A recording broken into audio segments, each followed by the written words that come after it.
I used to work at a textile mill, and we were scheduled to be closed for a week. So the boss asked me and a few guys if we wanted to make some extra cash cleaning out the sub-basement. About 7 of us signed up, and I can't complain about a little extra money. As we started cleaning on the first day, we noticed rats. Strangely big rats.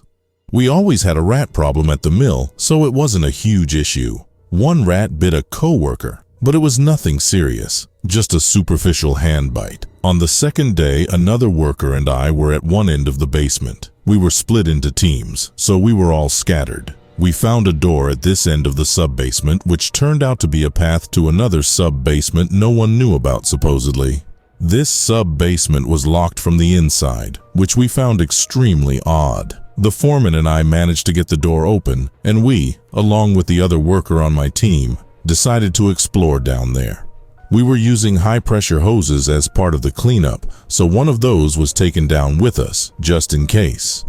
As we descended the stairs, we noticed rats. Not just 1 or 2 rats, but nests of them, all over. Some of the rats were as big as 2-month-old puppies. No joke. We descended further, and right in front of us was the queen rat. A beast of a rat she was. Imagine Clifford the big red dog in rat form. It's an odd comparison, I know, but Clifford was my first thought when I saw it. I ran back up the stairs. They didn't pay me enough for that, but the foreman and my coworker stayed down there. They had their path blocked off by converging rats behind them. From the top of the stairs, we all heard the foreman scream, and when we looked down, we saw a bat. Not just any bat, but a bat on steroids. It had the body of a bat, but the face of a rat and a tail. It was the most surreal thing I have ever witnessed. The bat ended up killing the foreman, and my other coworker never made it back up. Later, they found him eviscerated where we first saw the queen rat. This was years ago in the late 1970s in rural Maine. The mill has been shut down ever since for obvious reasons, and the survivors and I agreed to never work another graveyard shift again. A while ago, I worked the closing shift at Subway. We had a man who would occasionally come in just before we closed, which didn't seem too strange at first. However, here's where it gets weird, okay? He would use the drive-thru, and we could tell from his voice or car who he was. He made our female staff, mostly high schoolers, very uncomfortable for several unsettling reasons. As the shift manager and a guy, I always took his order and processed it for their sake. Still not weird, you say? Well, he always wanted fresh cookies. He'd ask for them, and I'd tell him the same thing every time. We couldn't make fresh cookies this late because they didn't sell well, so we served whatever was left from the dinner rush. It was always 3 cookies, always chocolate chip, and he'd request a heap of napkins. If that wasn't enough for him, he'd ask for more. Then he would drive all the way around the building and park as close to our employee parking area at the back as possible. He'd sit there in the shadows for hours, sometimes upwards of 3 or 4 hours. We began going outside in pairs, especially the younger staff. I wouldn't let them go out alone even during their breaks. There was just something about him that I didn't like or trust, and I still stand by my decision. I won't mention his name here, but he paid by card, so even though it's been 5 years, I still remember his full name. Occasionally, I'd search for him online to see if he ever made the news for something unsavory. Fortunately, nothing has come up yet, so I can only hope he was just a strange guy with an odd habit. Nonetheless, just thinking about it gives me chills.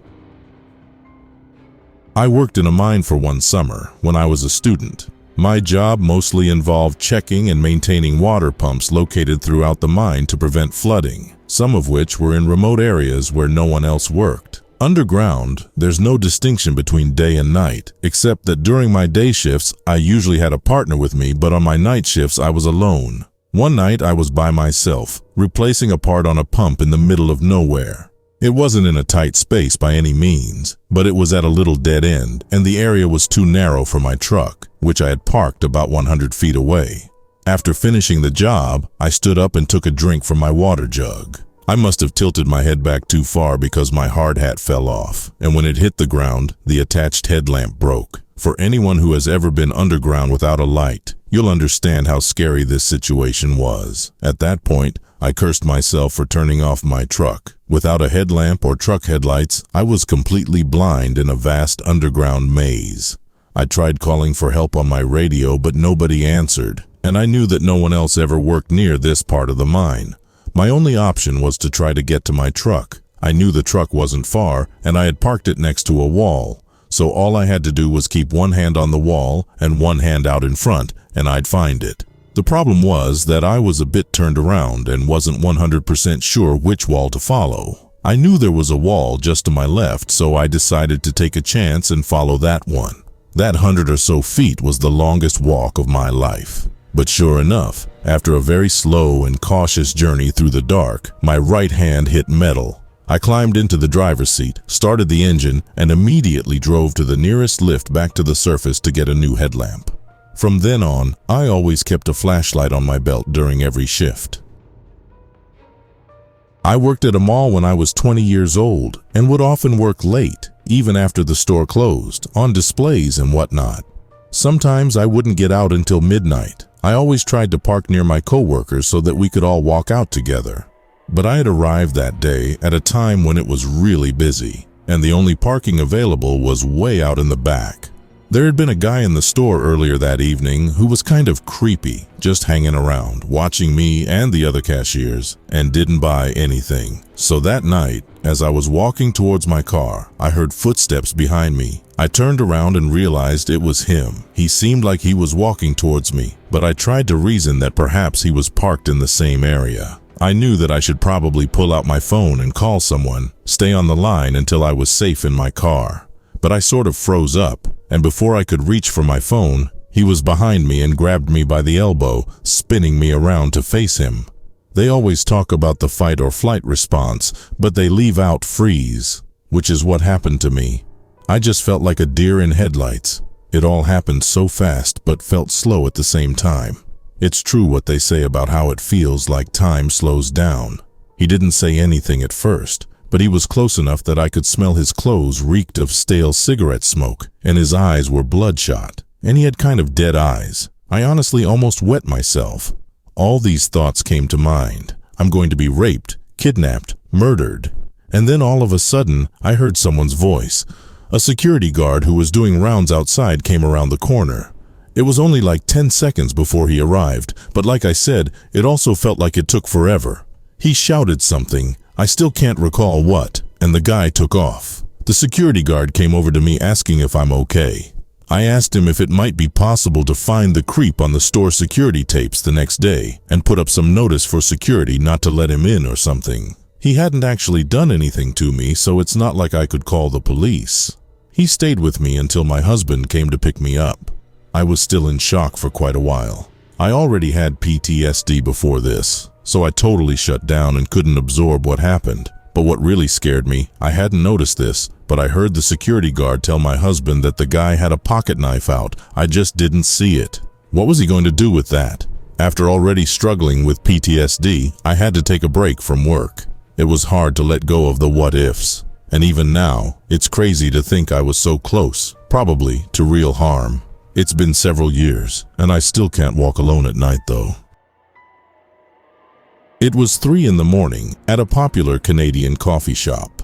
There was one old baker in the back who rarely interacted with me past a dirty joke or a dirtier ditty from his Navy days. Other than that, I was alone. Not another soul was around the area, and I expected it to remain so for at least an hour. I was boxing up the day-olds for the homeless shelter when I swore I saw something out of the corner of my eye. It was behind me. I turned and looked down.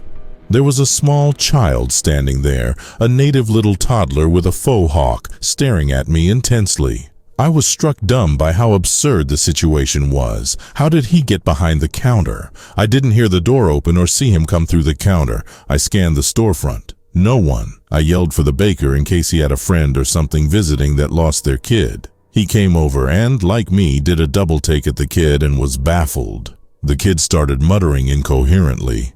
I got him a glass of water and a donut hole, and the baker ran out of the store to do a perimeter check of the block.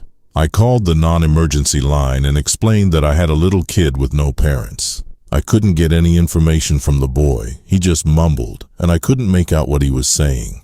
The police arrived, and the baker came back saying that he couldn't find anyone else in the streets. The guy from the 24/7 corner store said he'd keep an eye out. The police tried to speak to the kid and also got nothing but mutterings and half-hearted gestures. They took him away. I saw them again for their morning coffee, and they told me the little guy had walked several kilometers from the nearest reservation in the dead of night to my store. He had gotten into his parents' medicine cabinet and just walked out of the house. I was floored. It must have taken that poor baby hours to get to me. Seeing him behind me like that in the dead of the night still shakes me. It spooked me more than the guy who threw a pot of coffee at me, the woman who tried to stab me with a plastic spoon because I refused to give her a metal one, and the dude who waited around for 4 hours, hoping to catch me alone so he could teach me a lesson because I didn't have the flavor of bagel he wanted.